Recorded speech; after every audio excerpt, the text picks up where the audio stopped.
Hello friends, welcome to Gargi classes. आज date है 17 सितंबर 2020। ये 15 नहीं है, ये 17 है। सॉरी, गलती से आ गया ये। एडिटोरियल डिस्कशन में आपका स्वागत है। देख लेते हैं इंडियन एक्सप्रेस के कौन कौन से इंपॉर्टेंट एडिटोरियल्स आए हुए हैं। एडिटोरियल पेज पे आज अपन 3 आर्टिकल्स डिस्कस करेंगे। सबसे पहले डिस्कस करेंगे band with the wind.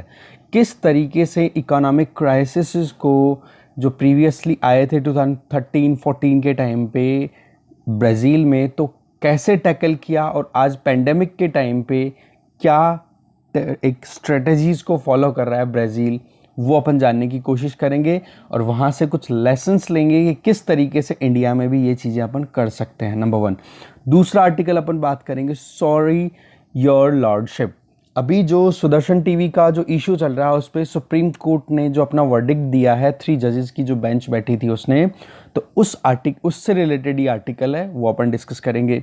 Third is SEBI ने, security exchange board of India ने अभी एक सर्कुलर लॉन्च किया है जिसमें ये कहा है कि मल्टी कैप जो फंड्स हैं, मल्टी कैप फंड्स हैं, वो अपनी इन्वेस्टमेंट को डाइवर्सिफाई करें और सॉरी, जो एक तरीके से मिड और स्मॉल कैप जो कैपिटल फंड्स होते हैं उधर आप इन्वेस्ट करो। कहने का मतलब स्टॉक मार्केट में आप छोटी कंपनियों और जो बिचौली जो कंपनियां होती हैं उन पे भी आप ध्यान देना शुरू करो। तो इससे रिलेटेड आर्टिकल अपन ये 3 आर्टिकल डिस्कस करेंगे।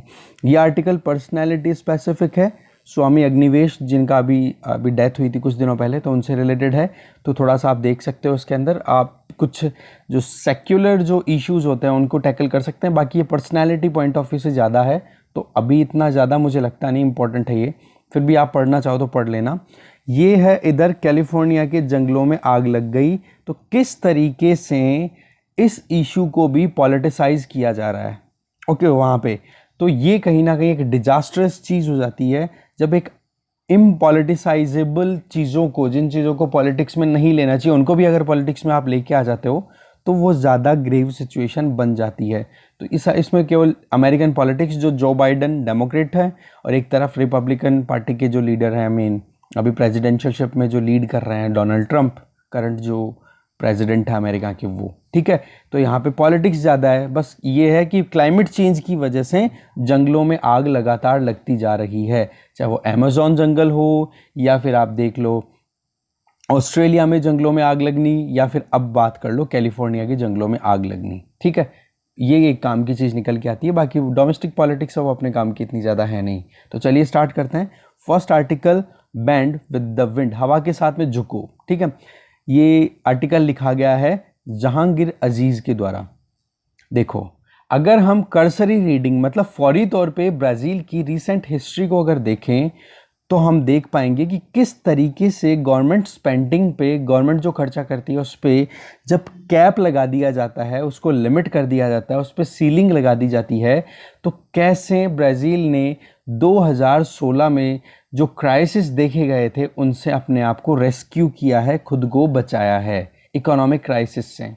ठीक है, एक टाइम था जब 2000s में ब्राज़ील में कमोडिटी बूम था। कमोडिटी का मतलब ये जो आप मटेरियल कंज्यूम करते हो, सामान, गुड्स, ठीक है, उनसे रिलेटेड मार्केट में डिमांड बहुत ज़्यादा थी, तो वो बूम लगातार जा रहा था। But with the time economic mismanagement और back to back corruption scandals का आना, इसकी वजह से इकोनॉमिक क्राइसिस हुआ और अल्टीमेटली वो कन्वर्ट हो गया पॉलिटिकल क्राइसिस में।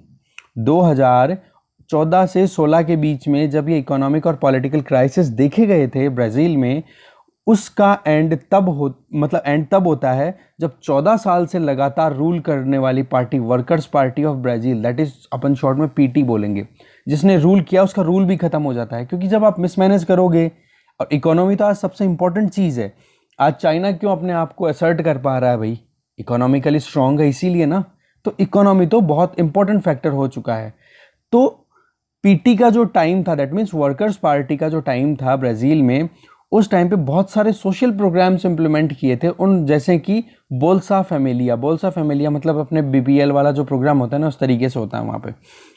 उसका टारगेट था जो इनइक्वालिटीज़ हैं, असमानताएं हैं, उनको ख़त्म करना और पुअर्टी को इरेडिकेट करना, गरीबी को उखाड़ फेंकना।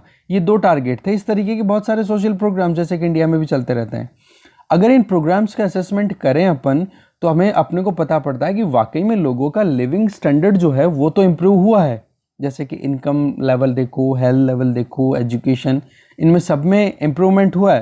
पर अगर अपन जो इस कमोडिटी बूम की 2000 में बात कर रहे थे ना, वो कमोडिटी बूम धीरे धीरे आते आते जब गवर्नमेंट ने ये प्रोग्राम शुरू किए ना, जैसे सोशल प्रोग्राम, ज़्यादा खर्चा बहुत ज़्यादा करना शुरू कर दिया, तो पता पड़ा कि ब्राज़ील की जो कमोडिटी बूम था वो फ्लैट होना शुरू हो गया, उसमें ग्रोथ नहीं रजिस्टर की जा रही थी। तो अल्टीमेटली उसका स्ट्रेन, उसका दबाव आपको मैक्रो इकोनॉमिक मैनेजमेंट पे भी देखने को मिला। और जब गवर्नमेंट खुद से खर्चा करती है तो देखो फिस्कल डेफिसिट तो बढ़ता ही है, कि गवर्नमेंट के पास में रेवेन्यू कम आती है, एक्सपेंडिचर जब गवर्नमेंट बढ़ा लेती है तो फिस्कल डेफिसिट बढ़ जाता है, और फिस्कल डेफिसिट का अल्टीमेट टारगेट फिर क्या हो जाता है, पब्लिक डेट। आप उधार लेना शुरू कर देते हो मार्केट से। तो इस तरीके से क्या हो गया, ये इकोनॉमिक मिसमैनेजमेंट अपन देख सकते हैं।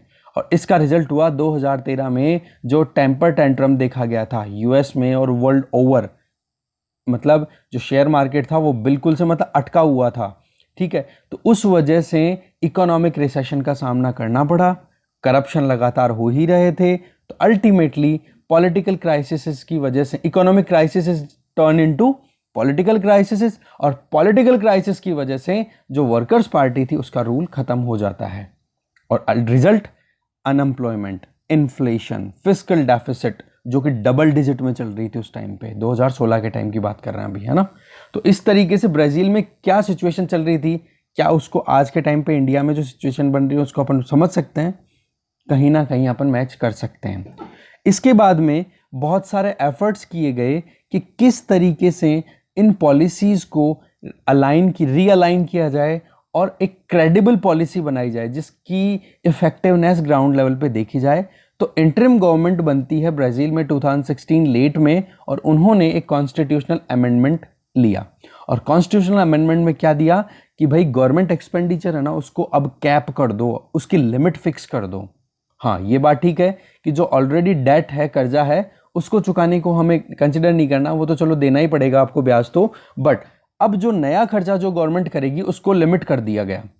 और उसमें ये भी फिक्स था कि जो गवर्नमेंट खर्चा कर रही है उसका मतलब ये नहीं कि आप कैपिटल स्पेंडिंग कर रहे हो या फिर कोई नया इंफ्रास्ट्रक्चर काम कर रहे हो, रेलवेज का काम कर रहे हो, वो भी इसी में कैप कर दिया कि भाई अब गवर्नमेंट जो है वो सोशल स्कीम्स, कैपिटल स्पेंडिंग जो कुछ भी करेगी उसमें लिमिट है। और ये बोल दिया गया कि आने वाले हर साल में ये चीज़ देखी जाएगी, और ये जो कैप है ना गवर्नमेंट स्पेंडिंग पे, ये फिक्स कर दिया गया जीडीपी के 20% तक की। गवर्नमेंट जो है जीडीपी के टोटल जीडीपी के 20% से ज़्यादा खर्चा नहीं करेगी, और इसको रिव्यू किया जाएगा 2026 में, मतलब 10 साल के लिए कैप कर दिया गया था। तो अगर अपन इंटरनेशनल फिस्कल रूल्स के हिसाब से देखें ना कि किस तरीके से मैनेज किया जाता है गवर्नमेंट्स के द्वारा इंटरनेशनली, उनके हिसाब से देखें तो ये बहुत ही ज़्यादा स्ट्रिंजेंट, एक स्ट्रिक्ट कदम उठाया गया था। और देखा जाए तो ब्राज़ील में जिस टाइम पे जीडीपी का 90% जो स्पेंडिंग था ना वो तो गवर्नमेंट कर रही थी, तो उसके लिए, तो ऐसी इकोनॉमी के लिए तो ये कदम ड्रैकोनियन बोला जाएगा कि आप अपसाइड डाउन कर चुके हो इस परिस्थिति में। तो जिस परिस्थिति में 90% गवर्नमेंट खुद बाय लॉ मतलब बजट के थ्रू इम्प्लीमेंट करती है, तो वहाँ पर एक्सपेंडिचर को स्विच करना कि हाँ जी अब गवर्नमेंट नहीं, प्राइवेट सेक्टर या इंडिविजुअल्स ज़्यादा पार्टिसिपेट करेंगे, तो उसके लिए स्पेस कम हो जाता है। फिर आप ये कदम उठाओ कि भैया अब गवर्नमेंट केवल 20% ही कंट्रीब्यूट करेगी। तो इसका क्या हुआ असर, धीरे धीरे ग्रेजुअली इन क्राइसिस से रिकवरी की तरफ ब्राज़ील जाना शुरू हुआ।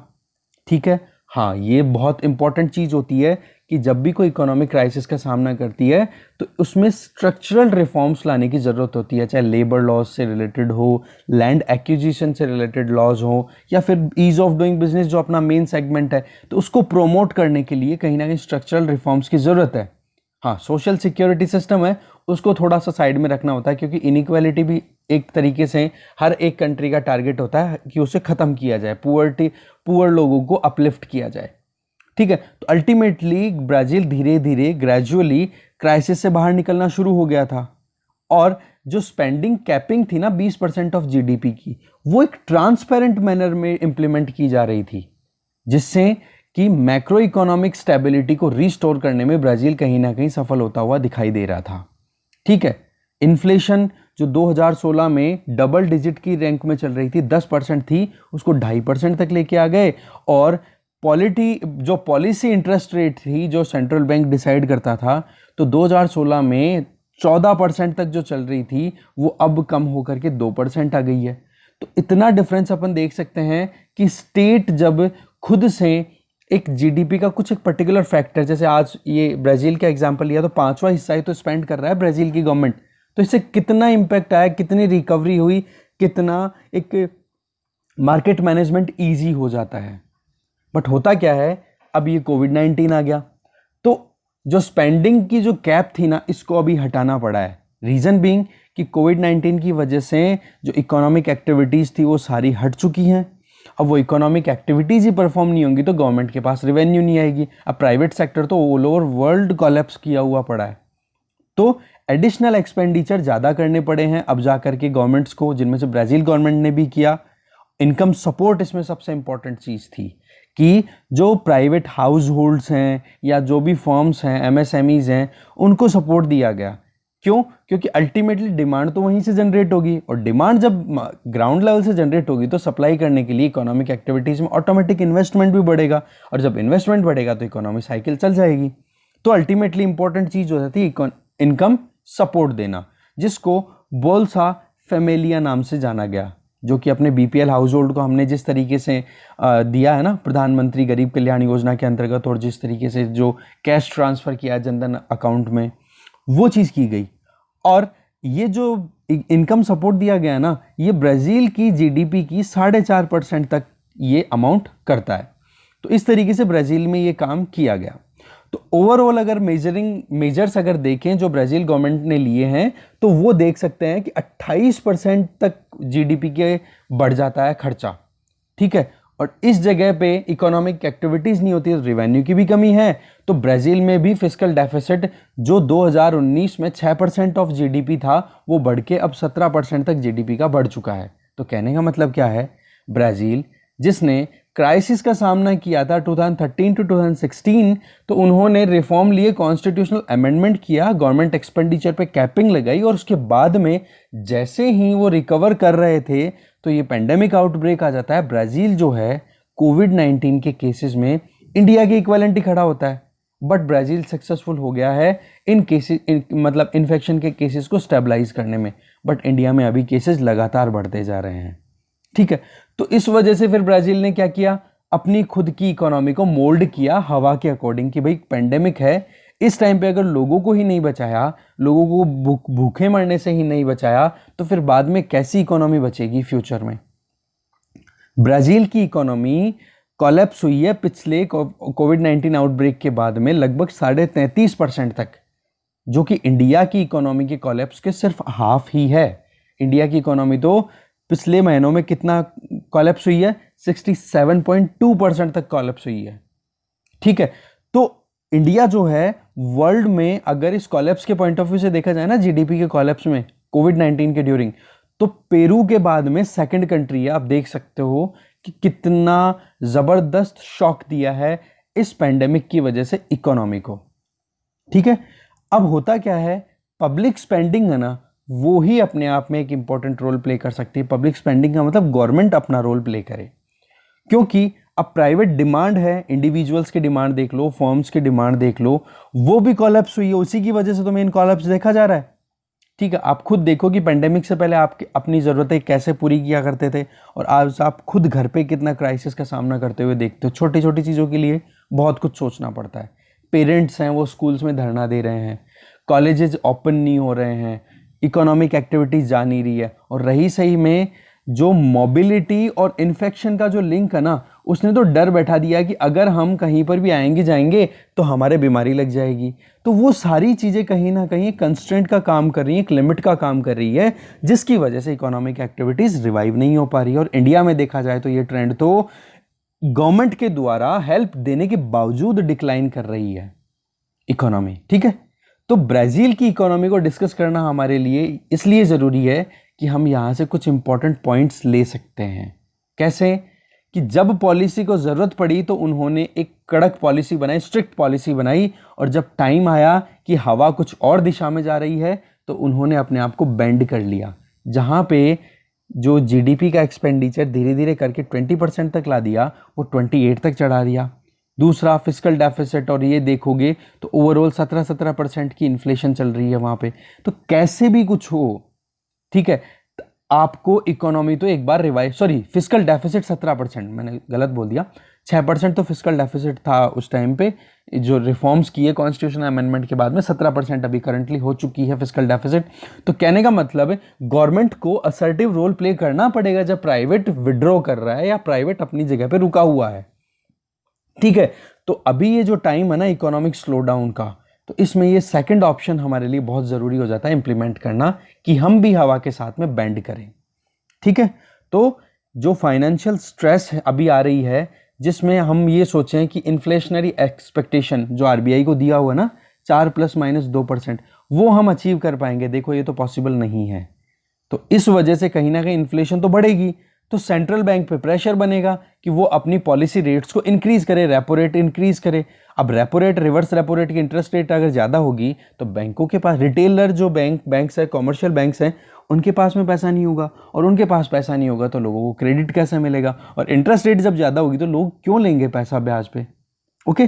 तो इस तरीके से सेंट्रल बैंक का रोल यहाँ पे कम हो जाता है। और दूसरी तरफ अगर गवर्नमेंट की देखें तो गवर्नमेंट जो है वो अपनी खुद की जो लिमिट्स हैं उससे थोड़ा कम खर्च कर रही है, ठीक है। अब खर्च कम करती है तो इससे कहीं ना कहीं वो फिस्कल कंसोलिडेशन तो कर लेगी कि हाँ भाई जहां तक हमें खर्च करना उतना हमने कर दिया।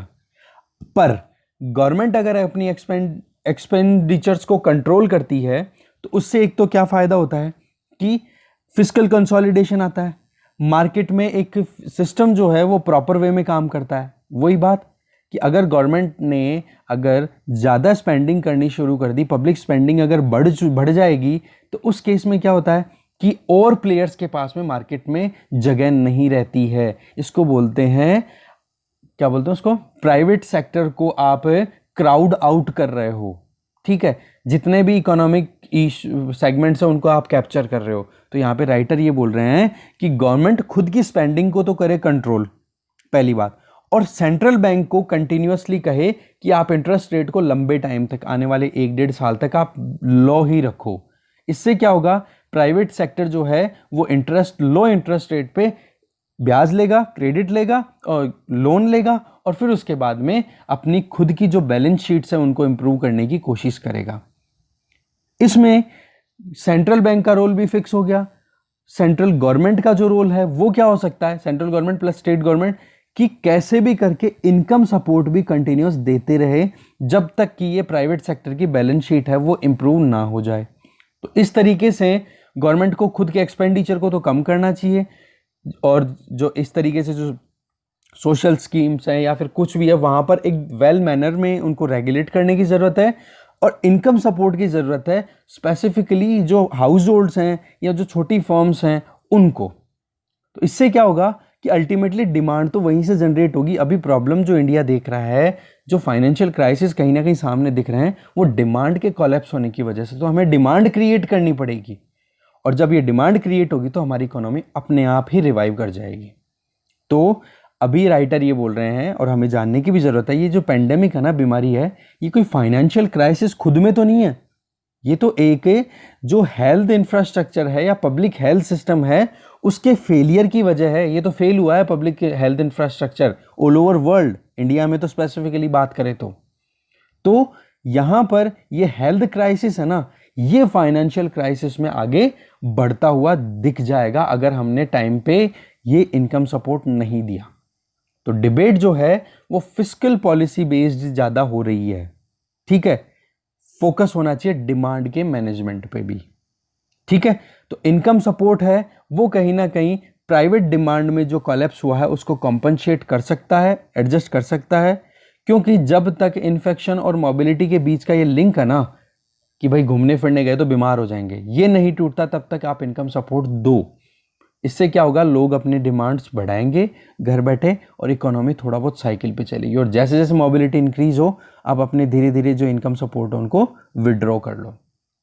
पब्लिक हेल्थ प्रॉब्लम है, इकोनॉमिक पॉलिसी जो है इसको कंपनसेट तो नहीं कर सकती, वीकनेस तो पब्लिक हेल्थ सिस्टम में, पर अप्रोप्रिएट इकोनॉमिक मेजर्स अगर ले लिए जाएंगे तो वो लॉन्ग लास्टिंग इम्पैक्ट देंगे हमारी इकोनॉमी को रिवाइव करने में, रिकवर करने में। तो यहाँ पर हमें थोड़ा सा प्रूडेंट होने की ज़रूरत है और इनकम सपोर्ट देने की ज़रूरत है हाउस होल्ड्स को और फर्म्स को, ठीक है, जिससे कि उनकी बैलेंस शीट ज़्यादा डैमेज ना हो। नहीं तो ये पेंडेमिक है ना, ये अभी तो हेल्थ क्राइसिस है, ये फाइनेंशियल क्राइसिस में कन्वर्ट हो जाएगा, जो कि हमारी मीडियम टर्म ग्रोथ आने वाले 2-4 साल तक की या 5 साल तक की ग्रोथ को कहीं ना कहीं हार्म कर देंगे, ठीक है। तो इस तरीके से आर्टिकल खत्म होता है। नेक्स्ट आर्टिकल देखते हैं, सॉरी योर लॉर्डशिप। अभी सुप्रीम कोर्ट की एक बेंच जिसमें 3 जजेस थे, D Y Chandrachud, justice D Y Chandrachud, Indu Malhotra और केएम जोसेफ। तो उन्होंने जो सुदर्शन टीवी के जो हेड हैं सुरेश चौहान के, उन्होंने जो बिंदास बोल अपना एक टीवी शो आता है जिसमें यूपीएससी जिहाद नाम से एक प्रोग्राम को प्रमोट किया था ऑनलाइन, तो उससे रिलेटेड ये वर्डिक्ट दिया और उन्होंने इस सुदर्शन टीवी के इस पूरे प्रोग्राम को कहीं ना कहीं कैंड मतलब रोक दिया है। क्योंकि हो क्या रहा है कि इस प्रोग्राम के थ्रू यूपीएससी जिहाद, इससे नाम से आपको पता पड़ रहा होगा कि मुस्लिम कम्युनिटी को कहीं ना कहीं विलीफाई किया जा रहा है, उनकी निंदा की जा रही है, उनको अक्यूज़ किया जा रहा है कि वो ब्यूरोक्रेसी में कहीं ना कहीं इन्फिल्ट्रेट कर रहे हैं, डोमिनेंस बनाने की कोशिश कर रहे हैं। तो ये तो कहीं ना कहीं यूपीएससी का जो इम्पार्शियल एटीट्यूड है, डिफरेंट कम्युनिटीज़ को इक्वल ट्रीटमेंट देना है, या फिर जो प्रोविज़न गवर्नमेंट या पार्लियामेंट ने कर रखे हैं उनके अंडर में वो काम करता है, उस पर सवाल उठाना है। एक कॉन्स्टिट्यूशनल बॉडी पे अगर आप सवाल उठाते हो तो ये तो आप मतलब वो भी गलत तरीके से कि एक कम्युनिटी को आप सपोर्ट करते हो, तो एक तो वेंटन डिसरिगार्ड है, दैट मीन्स विलफुल, जानबूझ करके एक सच को कि जहां पर इम्पार्शियलिटी फॉलो की जाती है उसको इग्नोर करना है। तो सुप्रीम कोर्ट ने ये कहा कि ये जो शो है ये कहीं ना कहीं इंडिया की जो रियलिटी है ना, प्लूरलिज्म, जहाँ पर बहुत सारे धर्म हैं, बहुत सारी जातियाँ हैं, बहुत सारे मतलब जोग्राफिकल डाइवर्सिटी बहुत है, एथनिक डाइवर्सिटी बहुत है, लिंग्विस्टिक डाइवर्सिटी है, तो उसको कहीं ना कहीं आप डिनाई कर रहे हो अगर इस तरीके से बोलोगे तो बेंच ने बोला है कि ये जो हेटफुल प्रोपेगेंडा यूजुअली किया जा रहा है ये सुदर्शन टीवी के द्वारा ही नहीं किया जा रहा है। इससे पहले जब सिटीजनशिप अमेंडमेंट एक्ट या एनआरसी के लिए भी जब प्रोटेस्ट हो रहे थे तो कोविड-19 के इनिशियल डेज में कुछ टीवी शोज को या टीवी चैनल्स को छोड़ दें तो उसके अलावा ज़्यादातर टीवी चैनल्स ने कहीं ना कहीं पार्टीशन वाली एटीट्यूड थी वो कहीं ना कहीं प्रमोट की है। उन्होंने विलिफिकेशन को प्रमोट किया, र्यूमर को प्रमोट किया है। विलिफिकेशन का मतलब वही कि आप किसी को निंदा करो या किसी की बुराई करना शुरू कर दो। तो ये तो एक कॉमन सा ट्रेंड चल चुका है। तो न्यूज़ है उसको वेपनाइज किया जाता है उन लोगों के द्वारा जिनके हाथ में पावर होती है, और टीवी स्टूडियो जो है उनको कहीं ना कहीं प्रायर रिस्ट्रेंट के थ्रू निकलने की ज़रूरत है। कैसे? क्योंकि इसके अलावा सुप्रीम कोर्ट के पास में या फिर जुडिशरी के पास में दूसरा कोई सॉल्यूशन नहीं है। अब जो गवर्नमेंट ऑफ इंडिया की तरफ से रिप्रेजेंटेटिव थे वो थे सॉलिसिटर जनरल ऑफ इंडिया, ठीक है, अटॉर्नी जनरल को सपोर्ट करते हैं, असिस्ट करते हैं। आर्टिकल 76 के अंडर में अटॉर्नी जनरल का अपॉइंटमेंट होता है प्रेसिडेंट के द्वारा और उनको हेल्प किया जाता है सॉलिसिटर जनरल्स ऑफ इंडिया के द्वारा, ठीक है।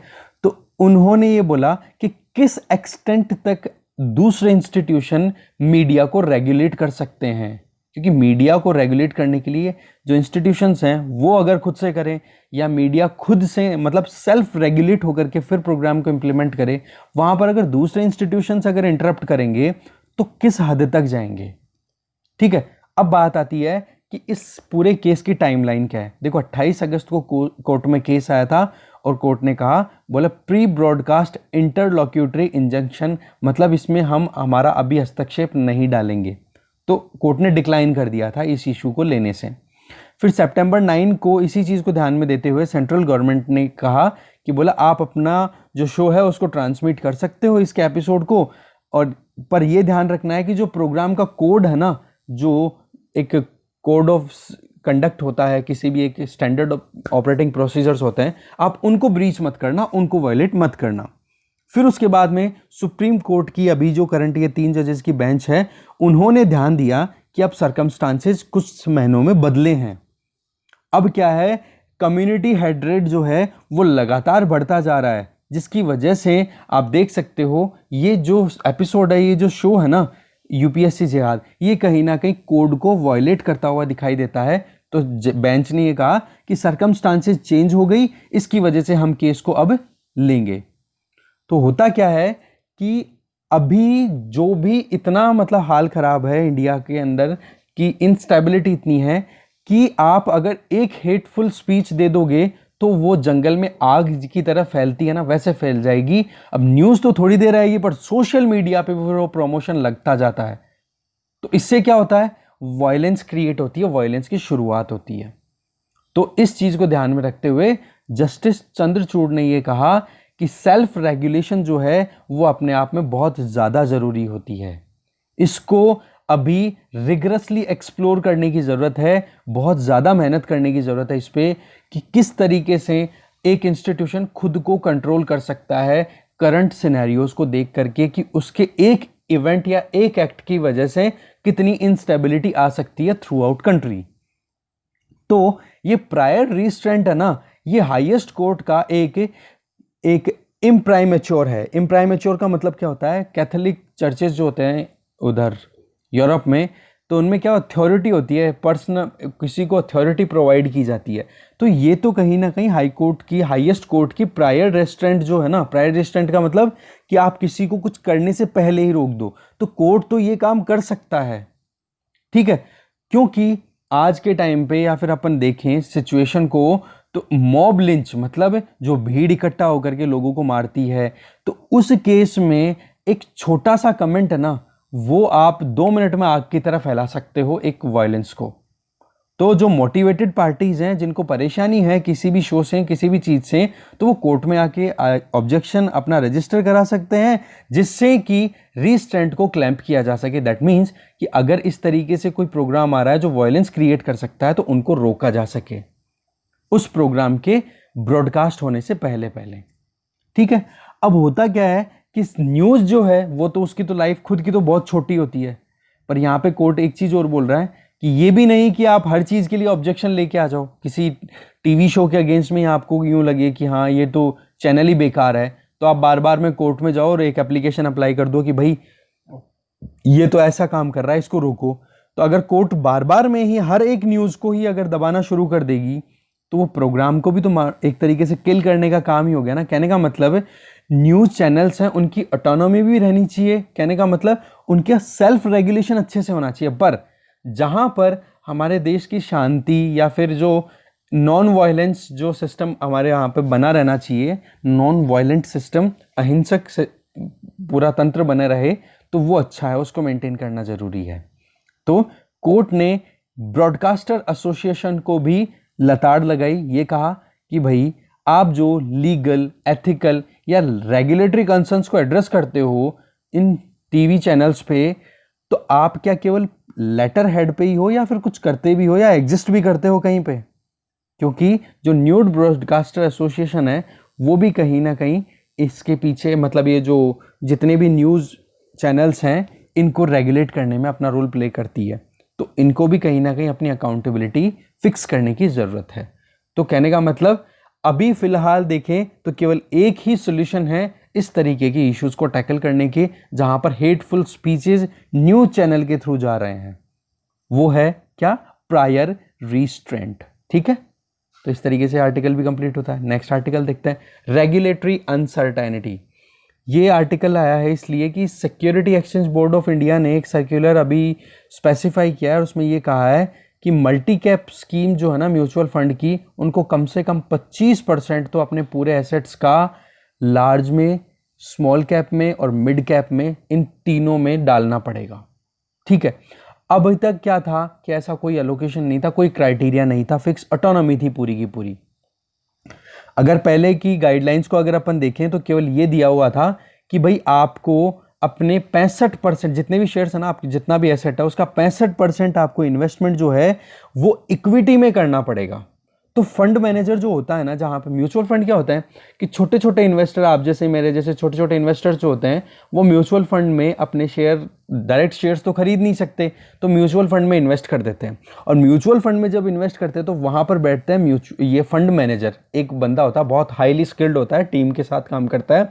फिर वो ये काम करते हैं कि इस पैसे को जो पूरा एक पूल किया गया है, इसको इन्वेस्ट किया जाए बड़ी कंपनीज में। तो ये फंड मैनेजर के पास में कहीं ना कहीं ऑटोनॉमी थी पहले, बस केवल एक ही चीज थी कि 65% आपको इक्विटीज में इन्वेस्ट करना है। इक्विटीज का मतलब कि कहीं ना कहीं शेयर्स में आपको इन्वेस्ट करना है, जहां पे आपकी हिस्सेदारी बनती हो। ठीक है, तो ये फ्लेक्सिबिलिटी थी, इसकी वजह से कहीं ना कहीं वो लार्ज मिड स्मॉल कैप अपनी डिस्क्रिशन, अपनी सोच समझ करके, अपनी इच्छा शक्ति या फिर जो उनका विवेक कहता था उसके अकॉर्डिंग वो इन्वेस्ट कर सकते थे। ठीक है, फिर कुछ दिनों बाद में आरबीआई ने ये कहा, सेबी ने ये कहा कि आपको जो ये रीबैलेंसिंग का जो बात बताई गई ना, उसमें आपको पोर्टफोलियो को इस तरीके से मोल्ड करना है कि आप जो मल्टी कैप फंड जो आपके पास में होल्ड कर रखे हैं आपने, ठीक है, बहुत सारा जो पैसा आया है, तो उसके लिए आपके पास में अदर ऑप्शंस भी हैं। कैसे कि जितने आपके पास में लार्ज कैप्स अवेलेबल हैं, 3 हो गई ना category, large cap, mid cap और स्मॉल कैप, तो इन तीनों में से आपके पास में जो लार्ज कैप अवेलेबल है ना, उन स्कीम्स को आप मर्ज करके और दूसरी तरफ स्विच कर सकते हो अपने हिसाब से। तो कहने का मतलब ये है कि इशू जो है वो ये है कि लार्ज कैप को आप कहीं ना कहीं कॉम्प्रोमाइज करने की कोशिश कर रहे हो। ये है मेन आर्टिकल में कंटेक्स्ट। तो सेबी का जो डायरेक्टिव है ना, ये कहीं ना कहीं इस डिजायर को लेकर के ड्रिवन है कि कैसे भी करके एक स्मॉल कैप या फिर जो अभी एक इनइक्वालिटी का एक ट्रेंड, जो डर है ट्रेंड का कि ज़्यादा पैसे वाले के बाद में पैसा ज़्यादा बनता जा रहा है और गरीब के पास में या फिर जो कम पैसे वाली चाहे कंपनी हो, हर जगह पे ये डिवाइड बनता जा रहा है। तो इस चीज़ को बैलेंस करना चाह रहा है सेबी। ठीक है, बट इसकी वजह से कितनी प्रॉब्लम का सामना करना पड़ेगा। पहला तो ये कि सेबी भाई, आप मैनेजर की फ्लेक्सिबिलिटी, फंड मैनेजर की फ्लेक्सिबिलिटी को क्यों कर्व करना चाहते हो, सवाल एक तो ये उठता है।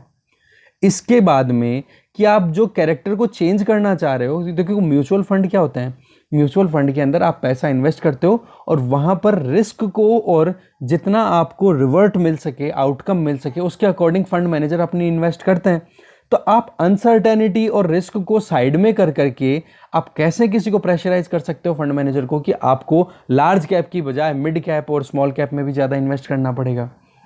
तीसरा सवाल ये उठता है कि क्या हमारी स्मॉल कैप और मिड कैप जो इंडस्ट्रीज़ हैं, जो स्टॉक मार्केट में जहाँ इन्वेस्ट किया जाता है, क्या वो इस इनफ्लो को, जितना कि आप पैसा इन्वेस्ट करने की बात कर रहे हो लार्ज कैप से डाइवर्ट करके 25% का जो पार्ट है वो इधर दे रहे हो, तो वो क्या एब्जॉर्ब करने के लायक हैं, एब्जॉर्ब कर पाएंगी इतने अमाउंट को? और सबसे इंपॉर्टेंट, क्या ऐसी कंपनीज हमारे यहाँ पे अवेलेबल है स्मॉल कैप या मिड कैप में जो अट्रैक्ट कर सके? पर्टिकुलरली स्मॉल कैप की बात हो रही है, मिड कैप नहीं। स्मॉल कैप में क्या ऐसी कंपनीज हमारे यहाँ पर अवेलेबल है इस सेगमेंट में जो कि इतने इन्वेस्टमेंट को अट्रैक्ट करे? सवाल ही आ जाते हैं। तो म्यूचुअल फंड डेटा की अगर अपन बात करें ना, तो देखो अभी तक देखा जाए तो टोटल एसेट्स हैं मल्टी कैप स्कीम में लगभग 1.45 लाख करोड़ रुपए। ठीक है, इनमें से मिड कैप और स्मॉल कैप का जो शेयर है, मिड कैप का तो देखो 16.4% ही है और स्मॉल कैप का 6.24 कैप है, 25% है। तो ऐसे करके कितना 23% शेयर है और रिमेनिंग 77% लार्ज कैप का है। तो अगर सेबी के इस सर्कुलर को अगर माने और इसके अकॉर्डिंग अगर इम्प्लीमेंटेशन शुरू होगी, तो भाई 40,000 करोड़ रुपए जो हैं वो लार्ज कैप से निकल करके मिड कैप और स्मॉल कैप की तरफ जाएंगे। तो भाई इतना किस तरीके से आप एडजस्टमेंट करोगे? तो अगर मल्टी कैप फंड्स की को अगर अपन कंसिडर करें, उनको समझें, तो उनका ज्यादातर इन्वेस्टमेंट कहाँ गया? लार्ज कैप कंपनीज में ही तो है। तो आप फ्लेक्सिबिलिटी दो ना। आप जो स्कीम आप दे रहे हो जो कि कहीं ना कहीं डायरेक्ट करती है उनको, तो वहां पर आप और ऑप्शंस अवेलेबल कराओ कि भाई आप लार्ज कैप में ही स्विच कर लो। देखो अल्टीमेटली म्यूचुअल फंड में पैसे कब इन्वेस्ट करते हैं? जब आउटकम कुछ मिले, छोटा छोटा इन्वेस्ट करके। तो यहां पर ये जो कंस्टेंट है ना, मल्टी कैप फंड्स के ऊपर जो लगाया जा रहा है, फंड मैनेजर की जो फ्रीडम है उसको रोका जा रहा है, तो ये कहीं ना कहीं अपने आप में एक थोड़ा सा रिस्क सम रहेगा और आने वाले टाइम पे मार्केट में अनसर्टेनिटी को बढ़ा सकता है। क्योंकि इसमें क्या होता है कि जो एक फ्रीडम होती है ना फंड मैनेजर के पास में कि कहाँ पर अपॉर्चुनिटी ज़्यादा है उधर ही वो ज़्यादा इन्वेस्ट करता है। जब फंड मैनेजर के पास में ऑटोनॉमी नहीं होगी तो लोग इन्वेस्ट क्यों करेंगे ये बताओ आप। फिर तो यही देख लेंगे ना सीधा शेयर मार्केट में इन्वेस्ट कर दे या फिर कहीं और इन्वेस्ट कर दे, एफडी में इन्वेस्ट कर देंगे, फिक्स डिपॉजिट में इन्वेस्ट कर देंगे कहीं पर भी। तो इस तरीके से पेंडेमिक की वजह से ये बात सही है कि कहीं ना कहीं एक इकोनॉमिक कंसंट्रेशन बढ़ने का डर है। कहने का मतलब कि जो बड़ी कंपनीज हैं वो बहुत ज़्यादा बड़ी होती जाएंगी और जो छोटी कंपनीज हो वो लगातार श्रिंक करती हुई दिखाई दे रही हैं। सिमिलर आप देख सकते हो कि जो पैसे वाले हैं अपर क्लास है वो लगातार ग्रो कर रहे हैं और जो डाउन ट्रोडन सेक्शन है जिनके पास पैसा कम है वो लगातार गरीबी की रेखा से और नीचे चले गए हैं पेंडेमिक की वजह से। तो वो बात तो ठीक है, पर आप बिगर फर्म्स को या फिर जो मल्टी कैप में जितना भी इन्वेस्टमेंट होता है तो इनकी ऑटोनॉमी को आप प्लीज़ रोको मत। ये जो कंट्रोल है रेगुलेटर का ये कहीं ना कहीं ऑड है, ऑटोनॉमी आप रखो, ठीक है। तो इस तरीके से ये तीनों आर्टिकल अपने ख़त्म होते हैं।